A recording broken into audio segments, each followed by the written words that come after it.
Topic विद्युत परिपथ के सामान्यतः उपयोग होने वाली कुछ अवयवों के प्रतीक।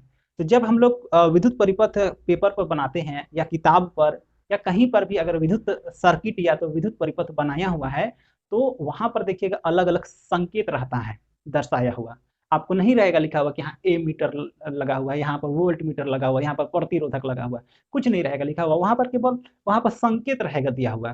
तो उन्हीं संकेत को आज पहचानना हम लोग इस वीडियो में सीखेंगे। तो पहला अगर कहीं पर किसी सर्किट पर हम देखते हैं इस तरह से, तो इस तरह से अगर देखते हैं तो आपको क्या समझना है, आपको ये समझना है कि वहां पर क्या लगा हुआ है, तो सेल लगा हुआ है। अब सेल और बैटरी में हम लोग का दैनिक जीवन में थोड़ा सा कंफ्यूजन है। जैसे घड़ी के पीछे में एक देखिएगा बैटरी लगा हुआ रहता है, इतना बड़ा पेंसिल बैटरी कहते हैं ना, तो पेंसिल बैटरी लगा हुआ रहता है। तो रियल में वही सेल है, बैटरी नहीं है। अगर वो वाला जो पेंसिल बैटरी जिसको हम लोग कहते हैं वो अगर अकेले है तो वो रियल में क्या है, सेल है ना। और सेल अगर लगा हुआ है कहीं पर तो क्या रहेगा, देखिए इस तरह से संकेत बना हुआ रहेगा। संकेत में ध्यान दीजिएगा कि ये एक बड़ा है और ये एक छोटा है। जो बड़ा है उधर प्लस करना, और जो छोटा है उधर माइनस करना है ना। अब अगर हम लोग परिपथ में देखते हैं इस तरह का संकेत, तो इस तरह का संकेत अगर है तो इसका मीनिंग क्या है, तो उसको चलिए समझते हैं। तो देखिए यही वाला ना है यहाँ पर, तो एक ये क्या है, सेल है। तो एक सेल, दो सेल, तीन सेल, मतलब तीन सेल को आपस में जोड़ दिए हैं। तो दो या दो से अधिक सेल को अगर आप जोड़ दीजिएगा ना तो पूरा व्यवस्था को कहिएगा आप बैटरी। तो बैटरी और सेल रियल में अलग अलग होती है, लेकिन दैनिक जीवन में हम लोग सबको बैटरी ये कहते हैं। घड़ी में लगा वो भी बैटरी है ना, मोबाइल में लगा वो भी बैटरी, तो ये अलग अलग है। तो सेल किसको कहिएगा, जब पेंसिल बैटरी जिसको हम लोग कह रहे हैं ना वो वाला अकेले रहेगा तो सेल, और दो तीन ठो को आपस में जोड़ दीजिएगा तो क्या हो जाएगा, वही बन जाएगा हम लोग का बैटरी।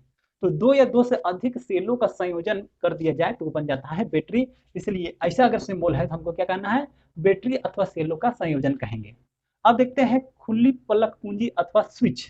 स्विच हम लोग का सबका घर में स्विच लगा हुआ रहता है। मान लीजिए फैन चलाना है तो स्विच ऑन करते हैं, फैन बंद करना है तो स्विच ऑफ करते हैं, तो वही वाला। तो इसमें दो स्थिति रहता है, स्विच ऑन किया हुआ और स्विच ऑफ किया हुआ, है ना।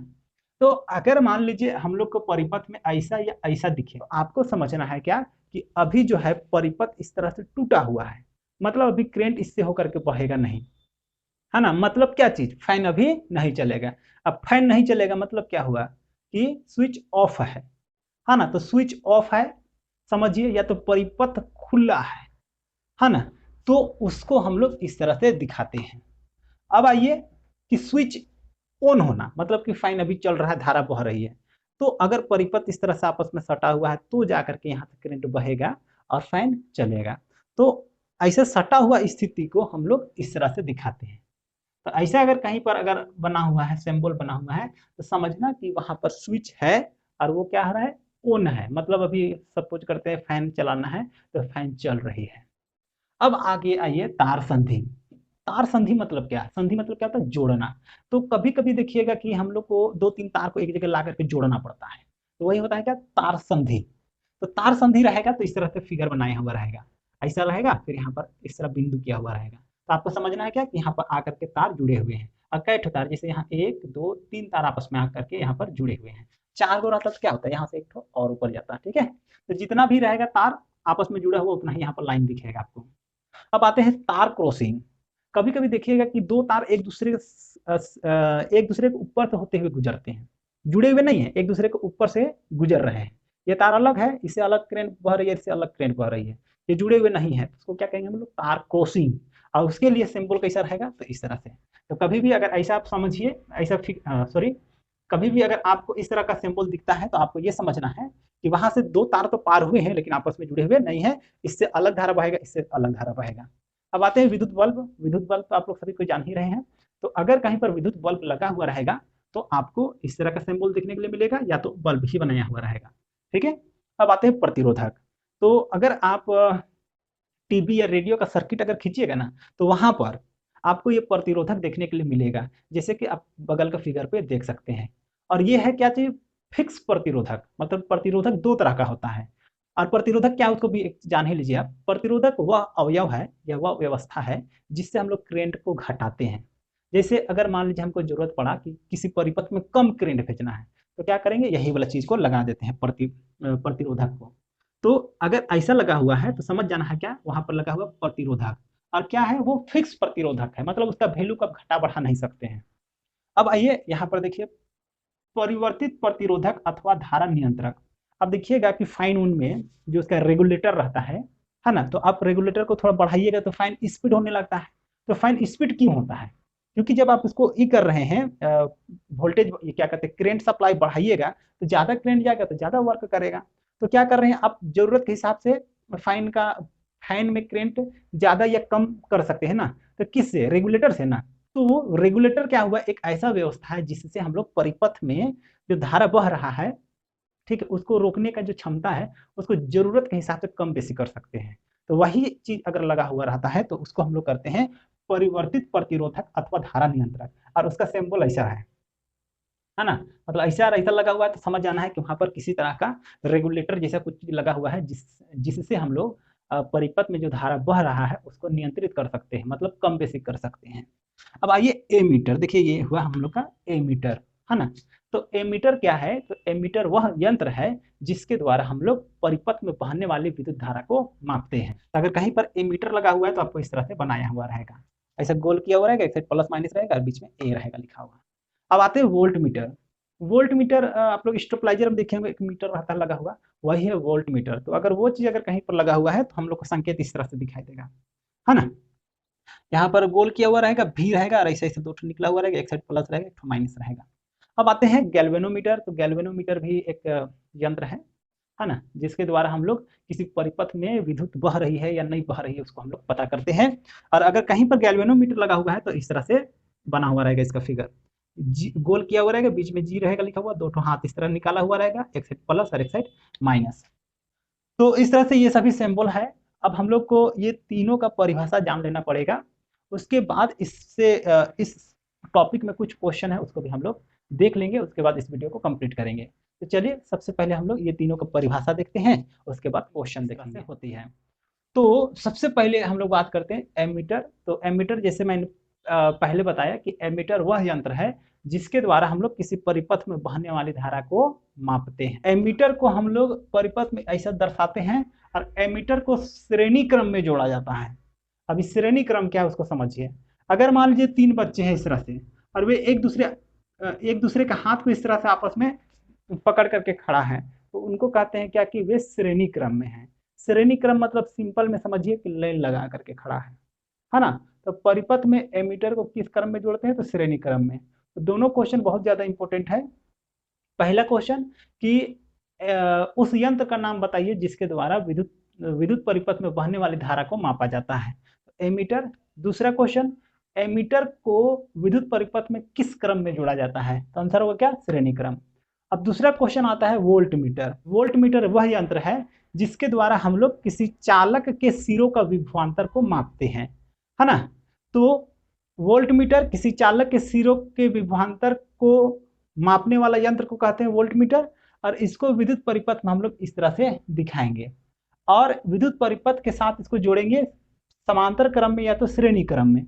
इसको देखिए इस तरह से, अगर मान लेते हैं कि मेरा यहाँ पर एक बल्ब लगा हुआ है, और हमको देखना है कि यहाँ और यहाँ के बीच में कितना विभवांतर है, तो यहाँ पर हम क्या करेंगे, एक वोल्ट मीटर डाल देंगे ऊपर से। तो ये क्या हुआ, देखिए यहाँ परिपथ है और इसी के समांतर ये है वोल्ट मीटर है, तो इसी को कहते हैं हम लोग समांतर क्रम। तो वोल्ट मीटर किस क्रम में जुड़ता है, तो समांतर क्रम में जुड़ता है, या तो समांतर क्रम को एक वर्ड और पासर क्रम भी कहा जाता है।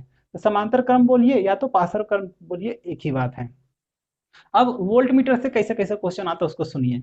आपको पूछेगा कि उस यंत्र का नाम बताइए जिसके द्वारा चालक के सिरों का विभवांतर मापी जाती है, तो आंसर क्या होगा, वोल्ट मीटर। क्लियर है। दूसरा पूछेगा कि वोल्ट मीटर को परिपथ में किस क्रम में जोड़ा जाता है, तो क्या होगा आंसर, समांतर क्रम या तो क्या कहिएगा, पासर क्रम, दोनों में से कोई भी बोलिएगा। अब आइए गैल्वेनोमीटर। तो गैल्वेनोमीटर वह यंत्र होती है जिसके द्वारा हम लोग विद्युत परिपथ में धारा बह रही है या नहीं बह रही है उसको पता करते हैं। मतलब वह यंत्र जिसके द्वारा परिपथ पर धारा की उपस्थिति का पता किया जाता है उसको कहते हैं हम लोग गैल्वेनोमीटर। उसको दर्शाते हैं इस तरह से, और उसको कौन क्रम में जोड़ेंगे, तो श्रेणी क्रम में जोड़ेंगे, है ना। अब अगर मान लीजिए इनका परिभाषा आपको उतारना है तो देख लीजिए इस तरह से इसका परिभाषा है, एक बार पढ़ देते हैं कि वह यंत्र जिससे परिपथ में बहने वाली धारा को मापा जाता है, एमीटर कहलाता है। एमीटर को परिपथ में ऐसा द्वारा दर्शाया जाता है और परिपथ के साथ एमीटर को श्रेणी क्रम में जोड़ा जाता है। वोल्टमीटर का परिभाषा इस तरह से लिखा हुआ, वह यंत्र जिससे चालक के सिरों के विभवांतर मापा जाता है, वोल्टमीटर को परिपथ में ऐसा द्वारा दर्शाया जाता है और परिपथ के साथ वोल्टमीटर को समांतर क्रम या तो पासर क्रम में जोड़ा जाता है। गैल्वेनोमीटर की परिभाषा इस तरह से है कि गैल्वेनोमीटर वह यंत्र जिसका उपयोग परिपथ में धारा की उपस्थिति का पता लगाते हैं। इसे परिपथ में इतना द्वारा दर्शाया जाता है और इसे परिपथ में श्रेणी क्रम में जोड़ा जाता है। मतलब ये हुआ कि ये वाला और ये मतलब एमीटर और गैल्वेनोमीटर दोनों को श्रेणी क्रम में जोड़ेंगे और केवल वोल्टमीटर जो रहेगा उसको समांतर क्रम में जोड़ेंगे।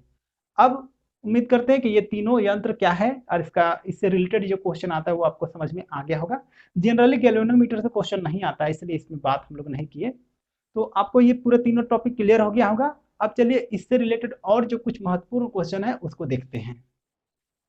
अब चलिए हम लोग देखते हैं कुछ ऐसा क्वेश्चन जो किताब में तो नहीं दिया हुआ है लेकिन एग्जाम पूछता है, और कुछ ऐसा क्वेश्चन जो किताब में आपको दिया हुआ है। तो पहले इसमें डिस्कस करते हैं। इसमें बोला है क्या, निम्न को आपस में जोड़कर विद्युत परिपथ बनाइए। यहाँ पर क्या क्या को जोड़ना है, तो प्रतिरोधक को जोड़ना है, वोल्टमीटर को जोड़ना है, एमीटर को जोड़ना है, कुंजी को और बैटरी को जोड़ना है। बस इसको जोड़ करके केवल परिपथ बना देंगे, हम लोग का नंबर आ जाएगा। और ये अच्छा खासा नंबर में आता है, मतलब 3 नंबर 4 नंबर तक में ये आ जाता है। बहुत ही आसान है। तो देखिए इसको किस तरह से बनाना है। पहले आप प्रतिरोधक बना लीजिए। तो प्रतिरोधक कैसा रहता है हम लोग देखे थे, देखिए इस तरह से हो गया मेरा प्रतिरोधक। और क्या, वोल्टमीटर को कहाँ डालेंगे, प्रतिरोधक के ऊपर डालेंगे, हो गया। अब एमीटर को क्या करेंगे, ये देखिए इधर डाल दीजिए कहीं पर भी परिपथ में। अब क्या करेंगे, इसको यहाँ से लाइए। अब बैटरी को इस तरह से जोड़ देंगे। बैटरी है मतलब वहाँ सेलों का संयोजन है ना, तो वहाँ पर 2-3 सेल, मतलब जो भी है 2 से अधिक होगा, 2 या 2 से अधिक होगा। अब है क्या, कुंजी भी है, कुंजी कहाँ कर लिए, वहाँ कुंजी, तो कुंजी भी यहाँ दे दिए। देखिए 1 2 3 4 5, 1 2 3 4 5, बस सबको इतना ही बनाना है। थोड़ा सा इसको अच्छा से क्लियर कर लेते हैं इस तरह। बस सबको इतना ही बनाना है और इतना ही बनाने में आपको 3 से 4 नंबर आपको मिल जाएगा। तो बहुत ही आसान क्वेश्चन है, तो आप इसको प्रैक्टिस कर लीजिएगा, बना करके थोड़ा सा याद रखिएगा कि वोल्टमीटर कहाँ जाएगा, तो प्रतिरोधक के ऊपर में जाएगा, बैटरी इधर आएगा, कुंजी ऐसा और एमीटर इस तरह से आएगा। तो ये समझ में आ गया होगा। अब आइए यहाँ का कुछ क्वेश्चन देखिए। ये यहाँ पर बताया गया है क्या कि क्वेश्चन बुक का क्वेश्चन है, इसमें आपको पूछा गया है क्या कि उस युक्ति का नाम लिखिए जो चालक के सिरों का विभवांतर बनाए रखने में सहायता करती है। तो बताइए, अगर मान लीजिए चालक हो और इसमें हमको धारा बहाना है तो विभवांतर कम बेसी करना पड़ेगा। तो कैसे करेंगे, तो बैटरी लगाते हैं तभी ना धारा बहता है। तो उस युक्ति का नाम क्या चीज है, तो बैटरी, या तो आप कहिएगा सेल। एक ठो रहेगा तो भी धारा बहाता है, इसलिए सेल या बैटरी इसका आंसर होगा। अब अगला क्वेश्चन है हम लोग का कि यह कहने का क्या तात्पर्य है कि 2 बिंदुओं के बीच का विभवांतर 1 वोल्ट है। तो ये क्वेश्चन को सिंपल तरीका से अगर आप समझना है तो इसको इस तरह से कहिएगा कि 1 वोल्ट का परिभाषा बताइए। तो 1 वोल्ट का परिभाषा क्या होता है उसको हम लोग पिछला वीडियो में देख चुके हैं। आप उस वीडियो में जाइए और वहां से इसका परिभाषा लिख दीजिएगा। अगर आप वो वीडियो नहीं देखे हैं तो इस वीडियो के डिस्क्रिप्शन में जाइए, वहां आपको उस वीडियो का लिंक मिल जाएगा। अब चलिए देखते हैं आगे। बोला है क्या कि 6 वोल्ट बैटरी से गुजरने वाली हर 1 कूलम आवेश को कितना ऊर्जा दी जाती है। ऊर्जा, तो ऊर्जा जनरली किससे मापा जाता है, वर्क से मापा जाता है, कार्य से मापा जाता है। तो हमको बोल रहा है ऊर्जा दी जाती है, तो हमको सीधे समझना क्या, कार्य निकालने बोल रहा है। तो पिछला ही वीडियो में हम लोग देखे थे विभवांतर V इक्वल टू क्या होता है, तो W/Q। तो हम लोग को देखिए विभवांतर दिया हुआ है, अब प्रत्येक कूलम मतलब ये भी 1 कूलम आवेश भी दिया हुआ है, हमको ये निकालना है। तो कैसे करेंगे, इसके लिए आप इसको हल कीजिए। हल करने के बाद लिखिए क्या चीज, विभवांतर भी कितना है बच्चों, 6 वोल्ट है। और आवेश कितना है, आवेश Q, हर 1 कूलम बोला, तो 1 कूलम, इसलिए क्या चाहिए हमको, चाहिए ऊर्जा। और ऊर्जा कैसे निकलेगा, हम लोग को कार्य से निकलेगा। कार्य बोले तो W से, और W का क्या फॉर्मूला बनेगा, W बचाना है तो ये VQ हो जाएगा ना, V एंड Q। V हो गया मेरा 6 एंड Q हो गया 1। आपस में गुणा कीजिए 6। कार का एसआई मात्रा या कार्य या ऊर्जा का एसआई मात्रा क्या होता है? जूल, तो इसलिए 6 जूल। तो इस तरह से इसका भी आंसर हो गया। ये आज का वीडियो बहुत ही ज़्यादा इंपॉर्टेंट था, इसलिए अगर आपको सभी क्वेश्चन नहीं समझ में आया तो एक बार फिर से वीडियो देख लीजिए। उम्मीद करेंगे कि सभी क्वेश्चन आपको समझ में आ जाएगा। आज के लिए बस इतना ही।